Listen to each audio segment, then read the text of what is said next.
Yeah, right. That's what I think we talked about that the other time. That's exactly right. And that gives you the one where the row index is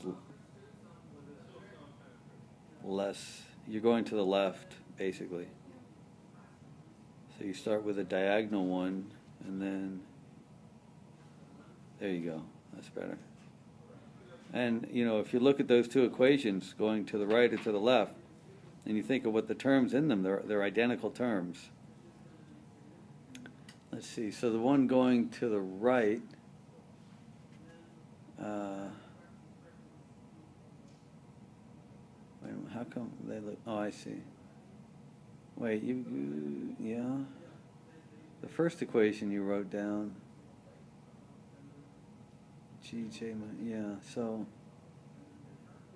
I didn't complete this one this time. you don't need that one. You can just erase that first line because that's a given. So on that upper line, I start with a big G11, which is known.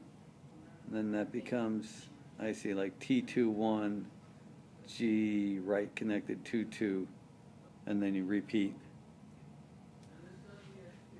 And all the terms that go into that in both equations are going to be the same, right? The diagonal element is always the same. The right connected on site is always the same. That's just your e to the IKA over t, I think. E to the IKA over t, as I recall. Small g is. And then you multiply times t, yeah. That kills the t in the denominator. So it's e to the IKA. And then each time you iterate, you pick up another e to the IKA, irrespective of whether you're going to the left or the right.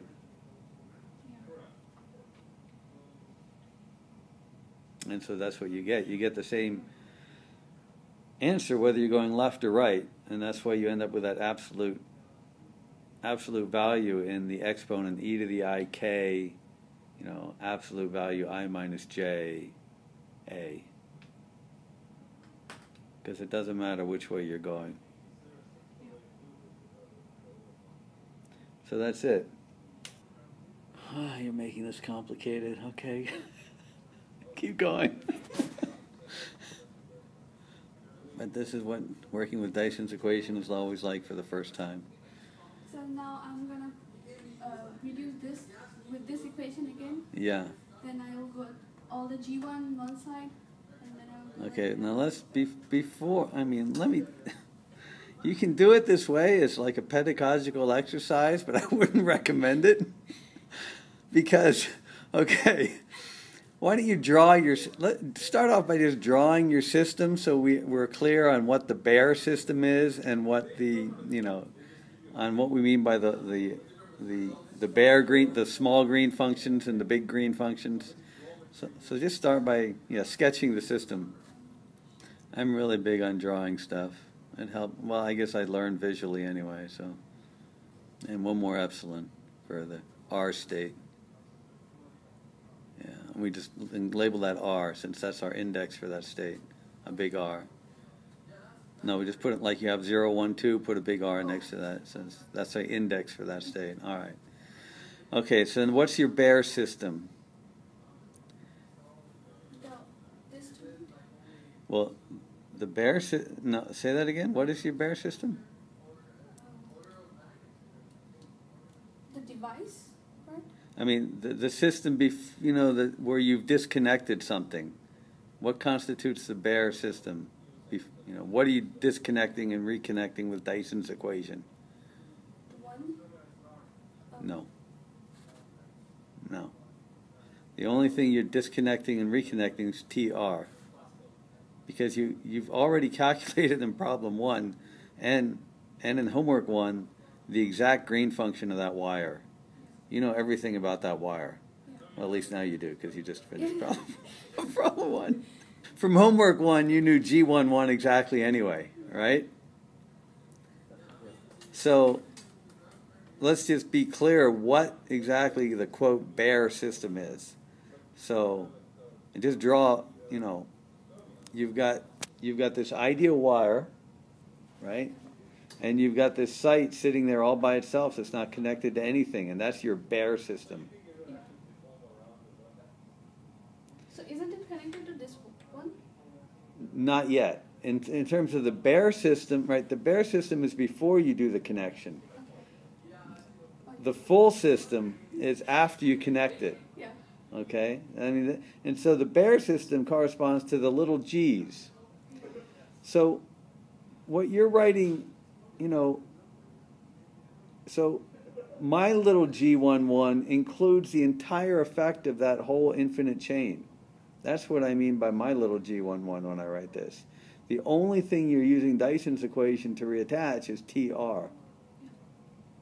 So why don't you start and do that? Write an equation for that, where you're only, you know, your V only includes TR.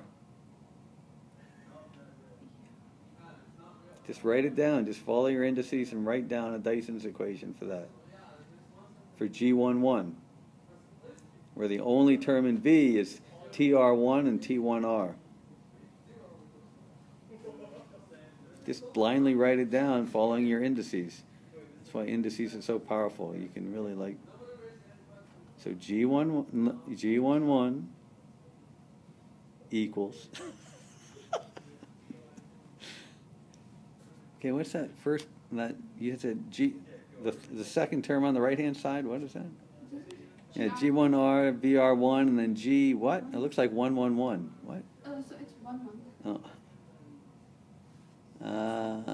Yeah, I guess that's the way it would have to be. Okay, I guess that's all the terms. You only got two T's or two V's, so you got everything. Indices all follow, and that's okay. That's T. Okay. Okay, so are there any terms that are going to be 0 in that? This one. Yes, that's gone. So you only got 2. So let's rewrite the equation with the 2 remaining terms. Okay, great. Now it looks like you're going to have to write another Dyson equation for that GR1. I mean, I just write a separate Dyson equation for G, unless you remember what it is. I always just write GR1 equals and then back substitute, because don't try to skip steps on Dyson's equation. I mean, just start a new line. Say GR1 equals, and then write a Dyson equation for that. Just blindly write it. Don't think. No. Oh, I see. Yeah, you're right. No, you're right. Yeah, that's exactly right. GR1 plus. There's no V11. It's got to be an R and a 1. And if you were writing out the other terms, there would be one more, but that would be 0, right? Okay, so is that first GR1 term? That's 0. Get rid of that. Okay. So then back substitute, now that you have it. Now you can write it in there. And then solve. So, yeah, okay, okay, go ahead, write it down. Okay, and now what do you do with that? Okay, no, G1, no, okay, well, that's not G11. What? Okay. So what is? Okay, it's good so far. What is that little G11? What is that? What is that? It's a bare function for 1 in the device. And what is that bare function? Does it include the effect of the whole chain? No.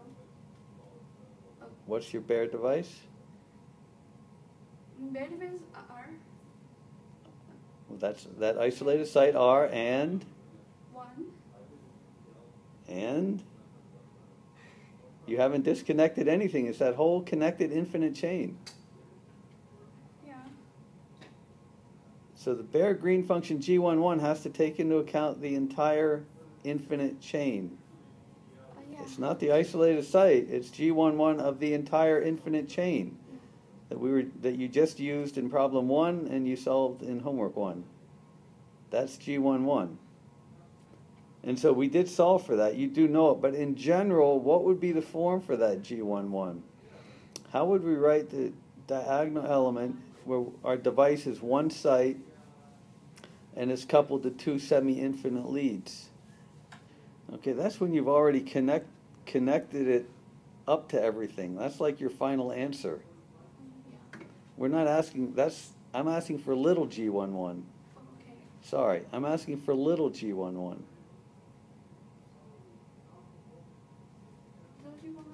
E to the by k by g. Say that again? E to That's just a surface green function for a terminated semi-infinite lead, right? That's a surface green function. What's the exact diagonal? Well, I mean, you may not remember the exact diagonal green function of a infinite chain. So the very general form would be E minus epsilon minus what? All inverted. Well, E minus epsilon, which is your site energy, that's minus the stuff that accounts for the two semi-infinite leads on either side. That's right. So that would be the general form of the diagonal, and that's what we have solved now a couple of times, and the exact, it's just like something over velocity. It's like negative I over gamma or something. That's what I recall. So we have an exact form for that. We have it in terms of energy, velocity, K, and that was homework 1. I think we know everything there is to know about that. But it's good to write it in that way because I think at some point we use a wideband approximation and those sigmas are replaced by negative I gamma L over 2 and negative I gamma R over 2. So you want to know that that's one way to write your little G11. And so if we go back to your equation for big G11 over there, the way you usually solve that is if you go back to I need my laser. Okay, I'm taking movies, and hold on. And you have G11 equals this. Yeah. And the way you do that, you multiply both sides of the equation by little G11 inverse. So go ahead and do that. And then you move this over to this side, and you combine everything multiplying big G11 into parentheses, and then you divide through, and then you just divide through, and this is a form. And then if you put this back in for your G, this is your G11 inverse. Just the thing in the brackets is your G11 inverse.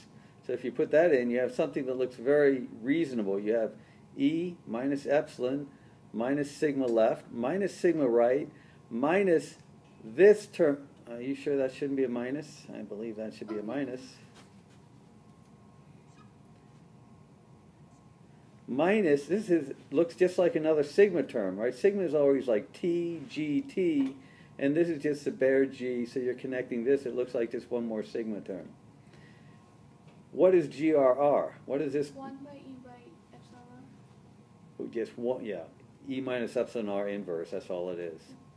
And so, you have everything you need now. You can either write out your G11 inverse using these terms and using wideband approximation for the sigmas, or we know exactly what G11 is from before, and you can use the exact expression and do what you want.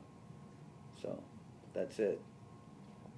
But these Dyson equations always have this form, and and these in general will be matrices. So, and then order becomes important. So you multiply through by this matrix inverse from the left, and then you combine terms, and you get this G11 inverse, which usually be like E minus H0.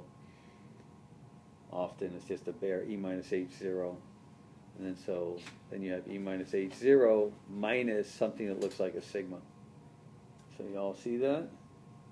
You'll be able to take a photo of it.